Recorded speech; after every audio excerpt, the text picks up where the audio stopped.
स्वागत है आपका फटाफट दिन भर में। आइए डालते हैं सभी खबरों पर एक नजर।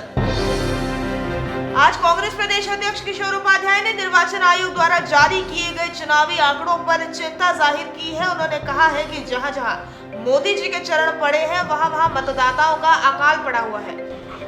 ये बड़ा चिंता का विषय है कि जहां-जहां हमारे यशस्वी प्रधानमंत्री जी के चरण पड़े वहाँ मतदाताओं का अकाल पड़ गया। ये बड़ा चिंता का विषय है और वो आप आंकड़ों को देख सकते हो। 15 फरवरी को हुए चुनाव के बाद अब कांग्रेस प्रदेश अध्यक्ष थोड़े से डरे हुए नजर आ रहे हैं। दरअसल किशोर उपाध्याय का मानना है कि जो 2007 में लोकसभा उपचुनाव के बाद उनके उम्मीदवारों को नुकसान हुआ था, उसका कारण वो तय समय सीमा के बाद हुए मतदान को मानते हैं, जो इस बार भी हुआ। यानी कि 5 बजे के बाद भी मतदान शाम 7 बजे तक चलते रहे। इसी कारण किशोर उपाध्याय थोड़े से डरे हुए नजर आ रहे हैं और कहीं ना कहीं इस बात का उन्हें डर सता रहा है कि कहीं इस वजह से उन्हें हार का सामना ना करना पड़े, जिस कारण उन्होंने निर्वाचन आयोग से मांग की है कि केवल 5 बजे तक के मतदानों को ही गणना में लिया जाए। आपको याद होगा कि एक यहाँ लोकसभा का उपचुनाव हुआ था 2007 के विधानसभा के चुनावों के बाद, और उसमें हमारे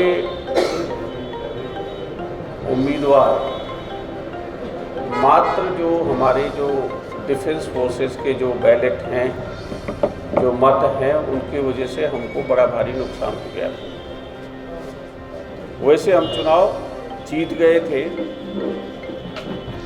लेकिन उन मत पत्रों की वजह से वहाँ हमको नुकसान हो गया।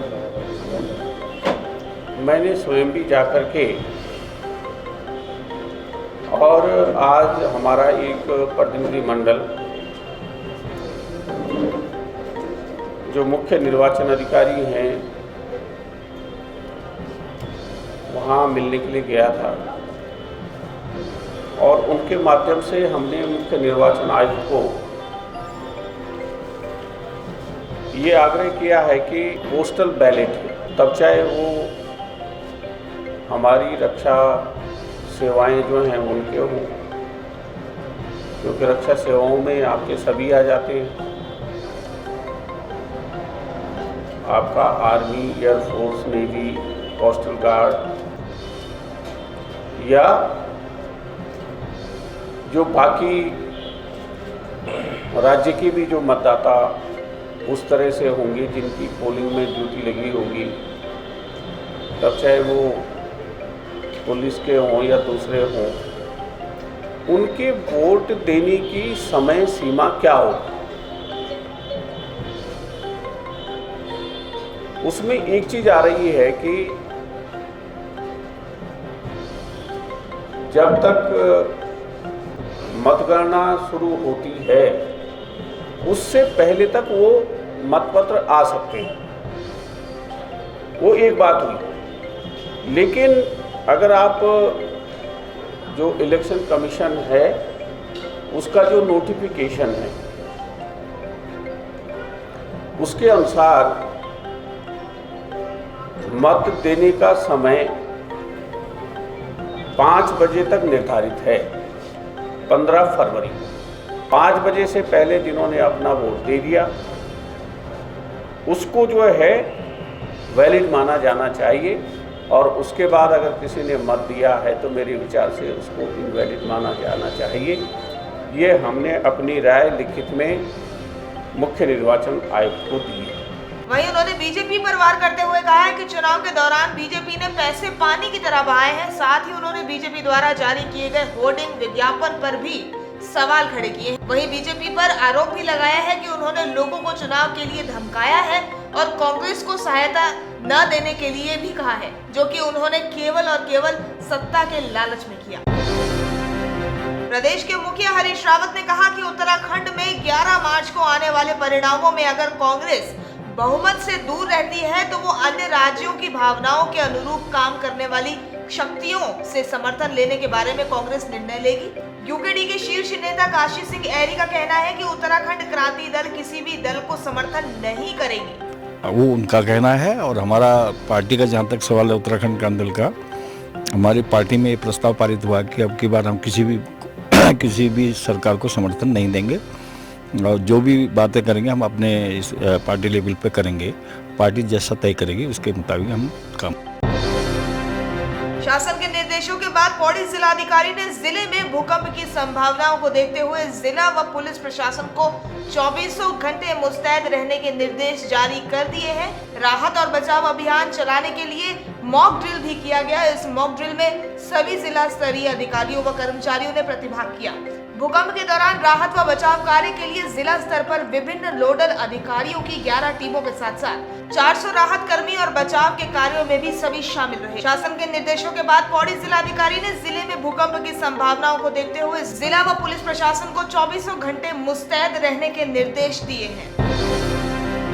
मसूरी शहर की कई सड़कें क्षतिग्रस्त होने से पर्यटकों और स्थानीय लोगों को परेशानियों का सामना करना पड़ रहा है। मसूरी दून मार्ग जो मसूरी की लाइफलाइन मानी जाती है, उसकी कई जगहों पर बड़े बड़े गड्ढे हैं और वह क्षतिग्रस्त है। मुख्य मार्ग में बड़े गड्ढे और कई जगह मलबा भी पड़ा है, लेकिन लोक निर्माण विभाग सुध लेने को तैयार नहीं है। मसूरी दून मार्ग में आप देख सकते हैं किस तरह से कई जगहों पर मलबा पड़ा हुआ है और मार्ग के चौड़ीकरण के नाम पर निर्माण सामग्री सड़क में बिखरी हुई है, जिससे दुर्घटना की संभावना लगातार बनी हुई है। लोक निर्माण विभाग के अधिकारी राजधानी से मसूरी आने को तैयार नहीं है। जगह जगह बहुत ज्यादा मलबा पड़ा है, कटिंग करके काम वही रोक क्या जा रहा है 5-5 दिन तक, जिस कारण जाम लग रहा है और काफी लोगों को बड़ी दिक्कतें उठानी पड़ रही है। रोड की बड़ी गंभीर स्थिति है, आए दिन यहाँ पे एक्सीडेंट होते जाते हैं गाड़ियों के। मसूरी उत्तराखंड बनने से पहले एक बड़ी सिटी रही है, बड़ा ब्रांड रहा है, पर जो इसकी रोडों की हालत है वो एक गांव से भी बदतर है। आप देख रहे हैं कि पीछे किस तरह से काम चल रहा है और हर जगह मलबा, हर जगह रोडों पे पत्थर पड़े हुए हैं। बहुत बुरी स्थिति है मसूरी रोडों की। संडे सैटरडे को बड़ा भयंकर जाम लग जाता है, 2-2.5 घंटे लगते हैं हमें मसूरी पहुँचने में।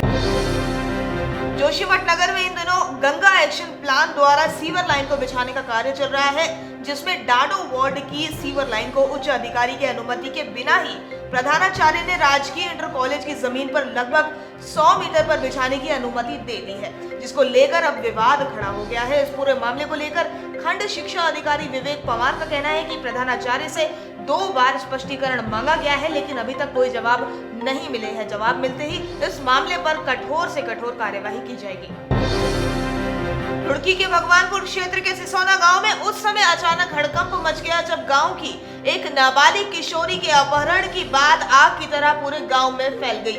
भगवानपुर थाना क्षेत्र के सिसोना गांव में अपने घर में खेल रही एक किशोरी को उसी के मकान में किराए पर रहने वाले एक युवक ने बहला फुसलाकर अपने साथ ले गया और उसके साथ दुष्कर्म करने की कोशिश की। किशोरी के शोर मचाने पर जंगल में आसपास काम कर रहे लोगों ने उसकी जान बचाई। सूचना के आधार पर भगवानपुर पुलिस ने दोनों को बरामद कर युवक के विरुद्ध अपहरण की धाराओं में मुकदमा दर्ज कर दिया है और युवती को मेडिकल परीक्षण के लिए सरकारी अस्पताल भेज दिया है। किशोरी के कथानुसार युवक उसे रुड़की की तरफ ले गया था, जहां उसने उसके साथ कुकर्म करने की कोशिश की। लड़की के पिता ने पुलिस को पूरे घटनाक्रम से अवगत कराते हुए तहरीर दी, लेकिन पुलिस ने उसे डांट फटकार कर वहां से वापस भेज दिया और खुद लड़की को ढूंढने की बात कहकर टाल दिया।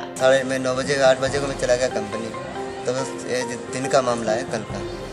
कल जैसे 10 बजे का मामला है। तो मैं जैसे कंपनी का जैसे हमने फ़ोन लगा दिया, मेरे दिमाग से ऐसा हॉर्न बज गया, हमने कोई आज मेरे घर पर कोई दिक्कत आ गई है। तो जैसे हमने फ़ोन लगाने के जैसे मेरी बीबी आ गई कंपनी। हाँ, बीबी आ गई तो मैं क्या हुआ कि घर चलो ऐसी बात है। तो ऐसी बात हमने कैसा क्या हो गया कि हम लैट्रिन बैठे थे, तो वो लड़का ज़बरदस्ती उसको पकड़ के लेकर चला गया और मारा भी, धमकाया भी उसको और उसको सारा लालच उलट दिया। तो ठीक है, हमने जब गया पुलिस थाने को गया, पहले थाने आए तो यहाँ थाने ने यहाँ रिपोर्ट किसी ने लिख के दिया। तो मैं गया चौकी पर के वहाँ 2 सिपाही आए, तो उन्होंने जो और वहाँ साइकिल सब जवान लोग थे, सब उनकी लोग कहने वाले थे सब, और उनकी लोग शरारत थी। तो वहाँ पे उन्होंने बता दिया उसकी लड़की गलती है, वो गलती है। तो मेरे इतनी बच्ची है, वो नाबालिग लड़की है। इस पूरे मामले में उसने गांव के पूर्व प्रधान से भी बात की, जिनकी मदद से थाने में तहरीर लिखी गई है। पुलिस ने दोनों को बरामद कर लड़की को मेडिकल परीक्षण के लिए भेज दिया है और युवक पर अपहरण का मुकदमा दर्ज कर हिरासत में लेकर पूछताछ शुरू कर दी है। हमको भगवानपुर थाना क्षेत्र अंतर्गत एक बालिका के परिजनों के द्वारा तहरीर दी गई कि उस बालिका का एक युवक के द्वारा बहला फुसलाकर उसको ले गया है एक युवक। इस संबंध में अभियोग पंजीकृत किया गया और त्वरित कार्रवाई करते हुए उक्त बालिका को बरामद कर लिया और संबंधित युवक को गिरफ्तार कर लिया गया है। बालिका को चिकित्सकीय परीक्षण के लिए भेजा गया। हल्द्वानी कोतवाली क्षेत्र के डहरिया इलाके के सत्यलोक कॉलोनी में सेना के रिटायर्ड कर्नल के घर में डबल मर्डर होने से क्षेत्र में सनसनी फैल गई है। हाल ही में सेना से रिटायर्ड होकर आए कर्नल डीके शाह की 75 वर्षीय मां और उनकी 55 वर्षीय पत्नी की किसी ने धारदार हथियार के साथ हत्या कर दी है। वहीं घर का सारा सामान भी बिखरा पड़ा हुआ मिला है, जिससे घर में हत्या के बाद लूट की आशंका भी जताई जा रही है। जिस समय ये घटना हुई उस समय कर्नल अपने घर पर नहीं थे, वे किसी काम से बाहर गए हुए थे। वहीं कर्नल के रिश्तेदार और उनके यहाँ काम करने वाली नौकरानी का कहना है कि वे सुबह जब कर्नल के घर पर गए तो अंदर से कोई बाहर नहीं निकला और कोई मूवमेंट नहीं दिखाई दी, जिसके बाद उन्होंने कर्नल को फोन करके इस बारे में बताया। पुलिस को कर्नल के रिश्तेदारों ने फोन करके इस बारे में अवगत कराया। पुलिस ने दरवाजा खोला और कमरे का सारा सामान बिखरा हुआ था और एक कमरे में कर्नल की पत्नी और ऊपर की दूसरी मंजिल के कमरे में कर्नल की मां का शव पड़ा हुआ मिला, जिनके चेहरे पर धारदार हथियार से घाव के निशान पाए गए हैं। बेल बजा के जो मेन डोर है उसमें गया मैं, तो वो लॉक था। लॉक होने मैंने कोई है करके पीछे में गया, पीछे का भी रास्ता भी पीछा खुलाता है, तो उधर भी कोई नहीं था। फिर मैं डबल स्टोरी में चढ़ा, डबल स्टोरी में देखा तो वहाँ भी लॉक था। तो मैंने कहा चलो मैं अपने भाई साहब को फ़ोन करता हूँ। भाई साहब मेरे हरिद्वार ऋषिकेश में, हरिद्वार ऋषिकेश के बीच के ही हैं। तो वहाँ मैंने फ़ोन किया, मैंने दादा ये लोग कहाँ हैं? मैंने कहा ये कहते हैं कोई दिख नहीं रहा है। तो कहने का पता नहीं, मैं तो फ़ोन किया था, फ़ोन तो उठ नहीं रहा है। तो मैं उधर से नीचे उतरते बात करी थी मैंने सब ये। यहाँ देखा तो ये डोर हमेशा बंद रहती थी, ये वाली डोर हमेशा बंद रहती थी। तो लेकिन जो अंदर का वो है दरवाज़ा वो खुला हुआ था और ये बंद था। बंद मीन्स लॉक नहीं था, ऐसे था। जाली से रोशनी देखी तो मैंने इसको खोला, फिर अंदर गया, कोई है करके जब सामान बिखरा हुआ देखा तो मैं घबरा गया। मैं वापस आया, वापस आने के बाद मैंने दद्दा को फिर फ़ोन किया। मैं दद्दा ये ऐसा हो रहा है यहाँ पे, क्या है? बोले यार मैंने तो फ़ोन किया, फ़ोन उठा नहीं दिया, कहाँ है ये? मैं देख तो कहाँ गई? मैंने मुझे क्या पता, आपने मुझसे कहा था जाने को। सो मेरी बात हुई थी दद्दा से, उनने फ़ोन किया था मुझे एक चक्कर वहाँ चले जाना करके। और फिर मैं गया तो यहाँ जब ऐसा देखा मैंने, उनका फ़ोन बीच में नहीं आ रहा था, मैं यहाँ गया सामने। ये जो कर्नल साहब की जो साले का मकान है सामने, डॉक्टर कुंदन सिंह धामी, इनके घर गया, इनके वहाँ से इनके बुला के लेके आया। मैंने कहा वहाँ ऐसा हो रहा है, आप आइए। जब वो अंदर आई तब मैं अंदर हम गए। अंदर हमने गया तो हमने वहाँ ज्वेलरी बिखरी हुई देखी और हमने किसी को हाथ नहीं लगाया क्योंकि इन्फॉर्म दे दिया था। फिर हम बाहर आए, बाहर आने के बाद सीधे हमने वही जो मैंने बताया कि पुलिस को इन्फॉर्म किया। ये सत्यलोक कॉलोनी डहरिया में है, सत्यलोक कॉलोनी लेन नंबर 5, इसमें रिटायर्ड कर्नल डीके शाह साहब हैं, उनका घर है ये। और अभी इनके दिन में इनके मामा के लड़के आए थे, तो उनका कहना है कि फ्रंट दरवाज़ा बंद था, तो उन्होंने आवाज़ वगैरह दी तो किसी ने रिस्पॉन्स नहीं किया। तो साइड वाले जब साइड में आए तो वहाँ से दरवाज़ा उनको लगा कि कुछ खुला है, तो खोल उसके अंदर गए हैं तो उन्हें अंदर की जो परिस्थिति दिखी है उसमें अंदर जो नीचे वाले फ्लोर में जो बेडरूम है उसमें कर्नल साहब की जो वाइफ है उनकी डेड बॉडी पड़ी है और जो ऊपर वाले फ्लोर में है उनकी मदर की डेड बॉडी पड़ी है। सारा घर अस्त व्यस्त है, तो ऐसा प्रतीत होता है कि हत्या किसी न किसी मकसद से की गई है। वहीं डहरिया क्षेत्र में हुए डबल मर्डर से सनसनी फैली हुई है। पुलिस के आला अधिकारी मौके पर पहुंच गए हैं और शव को अपने कब्जे में लेकर मामले की जांच शुरू कर दी है। इस बुलेटिन में फिलहाल इतना ही। देखते रहिए देवभूमि न्यूज।